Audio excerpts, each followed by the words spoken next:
둘째는 이거는 어떻게 정신 차렸죠. 아 그래요? 구원 받았어. 구원까지. 내가 한쪽 소속으로 이렇게 가 있지 않으면 왠지 불안하게. 소장님 말 들으면 될 텐데. 네, 미사일을 쏜 방향이 전부 미국이나 일본을 자극하지 않는 쪽을 향해서 사거리 미사일이고 명백히 김정은 위원장은 미국하고의 한결의 강한 희망. 트럼프 대통령도 시간이 없어요. 내년 이제 대선인데. 네.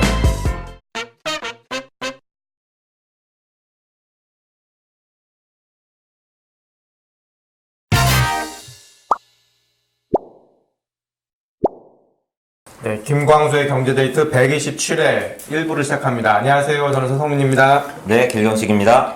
김광수입니다. 네, 오늘은 특별한 게스트 분이 한 분 오셨는데요. 그 상계동에 사시는 분이세요. 안녕하십니까. 상계동에 사는 석유재벌 만수입니다. 상계동 한국어를 하네. 상계동 만수로. 상계동 만수입니다. 지금. 네, 어떻게 나오시게 됐어요? 정치 아카데미 8기이고요. 본 그래. 방송의 애청자로서 네. 방송이 너무 재미없다.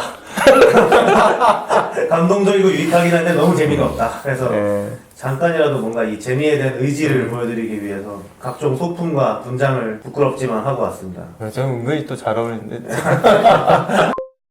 어제잖아요. 갑자기 트럼프 대통령이 중간에 트윗을 날리면서 대단한 일이 있을 거다라고 하면서 네. 뉴스를 내보냈는데 네. 어떤 뉴스인지 좀 소개 좀. 그 트럼프가 이제 중대 발표가 있다라고 이야기를 해서 사람들이 굉장히 좀 궁금해 했었는데 그래서 발표 내용을 보니까 이슬람 국가의 IS라고 하는 이 테러 집단을 창립했던 알 바그다디가 그러니까 미국의 델타 포스가 작전을 수행하는 중에 도망을 가다가 폭탄 조끼로 자폭을 해서 이제 사망을 했다라는 내용을 굉장히 좀 대대적으로 발표를 했어요. 약간 이벤트 네. 비슷하게 발표를 했는데 사실 이게 뭐 의도한 거였는지 아니었는지는 모르겠지만 예전에 이제 오바마 때 네, 어떤 네. 테러리스트 오바마 관련- 빈 라덴을 오사마 빈 라덴.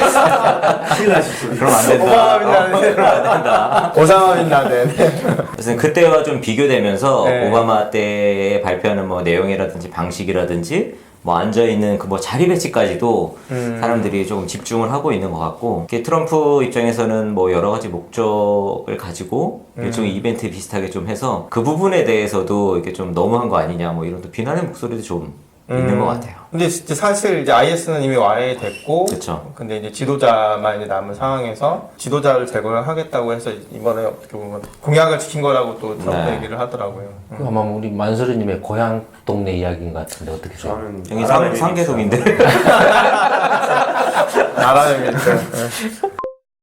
그게 뭐 IS라든지 아니면 중동 사태에 어떤 큰 영향을 미친다라는 뭐 그런 것 이야기들이 있어요. 일단은 이 IS 같은 경우에는 이미 와해됐다라고 보고 있고 기존에 이제 좀 어떻게 보면 이제 범죄자잖아요. 이런 네. 단체를 만들고 활동했던 사람들 중에서도 이제 메이저한 사람들은 계속 찾아내서 없애고 어떤 처단하는 방식으로 계속 진행을 한다. 그리고 지금 여기 자체에도 이것과 관련해서 또 다른 테러가 발생할 수 있기 때문에 미군은 현지에 그대로 남아서 좀 현지인들을 보호하는 역할을 담당하기로 한다. 뭐 그렇게 이야기는 하더라고요. 그래서 예전에 사실 9.11 테러에 대한 복수다라고 지금 트럼프는 이야기를 또 하고 있거든요. 그 테러 관련해서 아까 그 오사마 빈 라덴 네. 그것과 관련해 사람들이 아직도 남아있으니까 전부 다 하나까지 끝까지 찾아내서 부족을 전부 다 처단한다. 그런 식으로 이거 아직도 그때의 복수가 계속되고 있는 거다라고 이야기를 하더라고요. 너무 먼 동네 이야기라서 두 번째 이슈로 네. 지금 북한이 25일 금강산 관광시설을 철거하자고 정부에 이제 의견을 제시를 했는데 네. 이렇게 문서로 하자고 이렇게 연락이 왔어요. 지금 김정은 그 위원장이 네. 어떻게 보면 북한의 이런 주요 시설, 경제 관련된 시설들을 네. 이렇게 순회를 하면서 뭐 문제점이라든지 이런 것들을 지적하고 개선하고 예. 하는 그런 일종의 행사를 하고 있는 것 같아요. 그래서 지난주에는 이제 금강산 그 관광 지역을 방문을 해서 네. 거기에 그 남한 측에서 조성한 시설들이 사실 현재 운영되고 있지 않다 보니까 흉물처럼 남아 있는데 그 시설과 관련해서 어떻게든 이제 처리를 해야 되는 거 아니냐. 그래서 남한 측에 이야기해서 철거를 하거나 어떤 방식으로든 이제 처리를 했으면 좋겠다라고 이야기를 했고, 네. 그래서 북한 측에서는 이제 남한 정부에 이 시설을 철거하는 문제, 이제 철거를 해달라 혹은 뭐 그와 비슷한 뉘앙스의 요청을 보낸 것 같아요. 그래서 오늘 이 한국 정부에서 그러니까 문재인 정부에서 북한 정부에 그 보낸 내용을 보니까 이 금강산 관광지구에 있는 남한 측 시설에 대한 철거와 네. 관련한 네. 실무자 회담을 실시하자라고 북한 측에 지금 역제안을 해놓은 상태다. 북한 측은 문서로만 얘기를 하자고 한 거를 이제 실무자 회담을 우리나라하고는 하자. 실무자 회담을 하자, 역제안을 하는 그런 네, 상황이라고 네. 말씀드립니다. 이게 그러니까 그 예를 들어서 이제 북한 비핵화 문제와 관련해서 어떤 그 문재인 정부와의 갈등의 표출로 보는 겁니까? 아니면은 그냥 방금 말한 것처럼 김정은 위원장이 이제 통상적으로 하는 지방 순시 과정에서 들르다가 본인 눈에 띄어서 생각난 김에 한마디 한 것에 불과한 건지.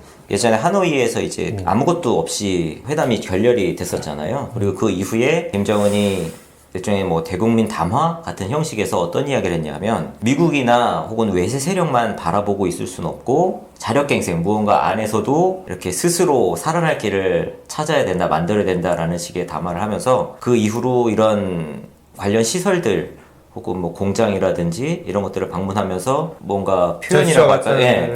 그런 활동을 계속 하고 있는 것 같고 요번 요 문제는 사실 한국 언론에서는 북한이 남한에 대해서 불만을 표출하는 거다라는 부분을 좀 강조하고 있는 것 같고 근데 실질적으로 김정은이 한 이야기를 원문 그대로까지 이제 옮기면서 이게 그런 좀 감정적인 대응이다라기보다는 북한 내부에서 무언가 이제 그냥 자기네들이 볼 때 이게 시설이 운영되고 있지 않으니까 어떤 식으로든 처리해야 되는 것이 아니냐. 그러니까 뭐 일반적인 정도 수준에서의 이야기인데 너무 좀 한국 언론에서는 이렇게 북한이 마치 남한을 공격하는 것처럼 보도하는 것이 아니냐라고 또 하는 언론도 있고요.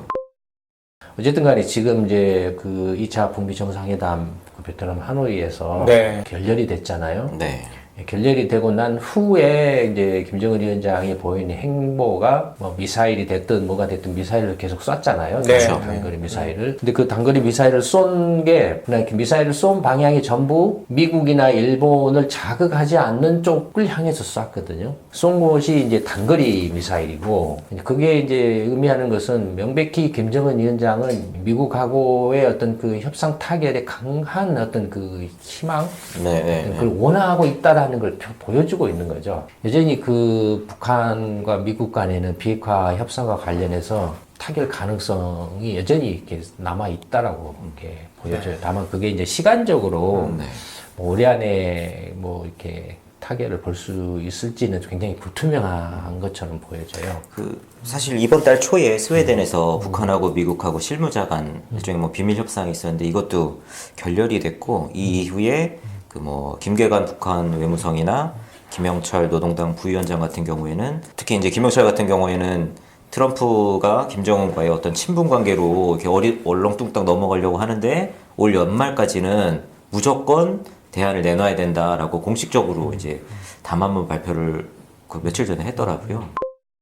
몇 달 전에 볼턴이 경질됐을 때 한동안 외신에서 나왔던 게 볼턴이 경질되면서 기존에 무조건 한 번에 일괄 타결에서 단계적으로 바뀌는 거 아니냐. 트럼프도 그때 사실 뭐 새로운 방법 이런 거에 대해서 인터뷰에서 이야기를 하면서 무언가 기존의 북한에 대한 일괄 타결 방식에서 단계적 합의라든지 다른 방식으로 넘어가는 것 아니냐라는 기사들이 굉장히 많이 나왔었거든요.